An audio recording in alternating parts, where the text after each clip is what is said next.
നമസ്കാരം. Raf talk ഫുട്ബോളിലേക്ക് എവർക്കും സ്വാഗതം. ഓഗസ്റ്റ് 2 ഇതാ ഒന്നോ രണ്ടോ ഫ്രണ്ട്ലി മത്സരങ്ങളിലൂടെയൊക്കെ കഴിഞ്ഞാൽ ലലീഗയിലെ തങ്ങളുടെ ആദ്യ മത്സരം റയൽ മാഡ്രിഡിന് കളിക്കേണ്ടതുണ്ട്. ഇതുവരെ സ്ക്വാഡിൽ ഒറ്റ CBയും, അതായത് ഫസ്റ്റ് ടീം CBകൾ ആരും അവൈലബിൾ അല്ല. ഹോസെ മൊറീഞ്ഞോയ്ക്ക് അത് വലിയ തലവേദനയാവുകയാണ്. ഇന്നലെ ഫ്രണ്ട്ലി മത്സരത്തിന് 2 ചെറുപ്പക്കാരൻ പയ്യന്മാരെ ഇറക്കേണ്ടി വന്നു CB ആയിട്ട്. നോക്കുക, ഡീൻ ഹൂയിസൻ ഇഞ്ചോർഡാണ്.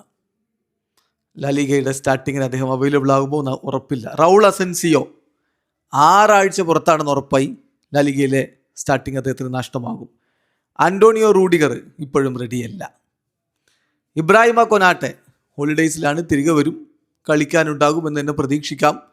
ആദ്യ മത്സരമൊക്കെ ആകുമ്പോഴേക്കും ട്രെയിനിങ്ങും മറ്റു കാര്യങ്ങളൊക്കെ ആയി അദ്ദേഹം സജ്ജനാവുമെന്ന് വിചാരിക്കാം. എദർ മിലിറ്റാവോ അറ്റ്ലീസ്റ്റ് ഒക്ടോബർ വരെ അദ്ദേഹം പുറത്തായിരിക്കും. സോ കഴിഞ്ഞ കുറച്ച് വർഷങ്ങളായിട്ട് റയലിനെ വലച്ചത് ഇതൊക്കെ തന്നെയാണ്. CB പൊസിഷൻ ഒരു പ്രശ്നമായിരുന്നു. അത് താരങ്ങളില്ലാത്തതുകൊണ്ടല്ല, പരിക്കാണ് അവരെ വലച്ചത്. ഷൂമനിയൊക്കെ സെൻറ്റർ ബാക്കായിട്ട് ആഞ്ചലോട്ടി കളിപ്പിച്ചു വെക്കുന്ന എനിക്ക് ഓർമ്മയില്ല. സോ കാര്യങ്ങൾ ഇപ്പോഴും ആ രൂപത്തിൽ തന്നെയാണ് പോകുന്നത്. എന്ത് മാറ്റം ഉണ്ടാക്കാൻ പറ്റും എന്നുള്ളതാണ് അറിയേണ്ടത്. മൊറീഞ്ഞോയുടെ കയ്യിൽ എന്ത് മാജിക്കാണുള്ളത് എന്നാണ് ആരാധകർ ഉറ്റുനോക്കുന്നത്. എന്നാൽ ഇപ്പോൾ 2 പയ്യന്മാരെ കളിപ്പിച്ചതിൽ അദ്ദേഹം ഹാപ്പിയാണ്.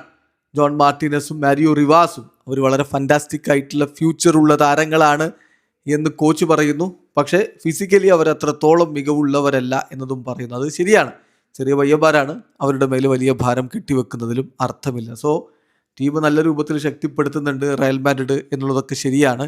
എന്ന് പറഞ്ഞാലും പോയ സീസണിലൊന്നും ടീം അത്ര മോശമായതുകൊണ്ടല്ല, പരിക്ക് തന്നെയാണ് അവരെ വലച്ചത്. ഇത്തവണയും സെൻറ്റർ ബാക്ക് പൊസിഷൻ ഒരു കൺഫ്യൂഷനായിട്ട് നിൽക്കുന്നു. വീഡിയോ അവസാനിക്കുന്നു. ഫുട്ബോൾ ലോകത്ത് കൂടുതൽ വിശേഷങ്ങളുമായി റാഫ് ടോക്സിൽ എത്താം.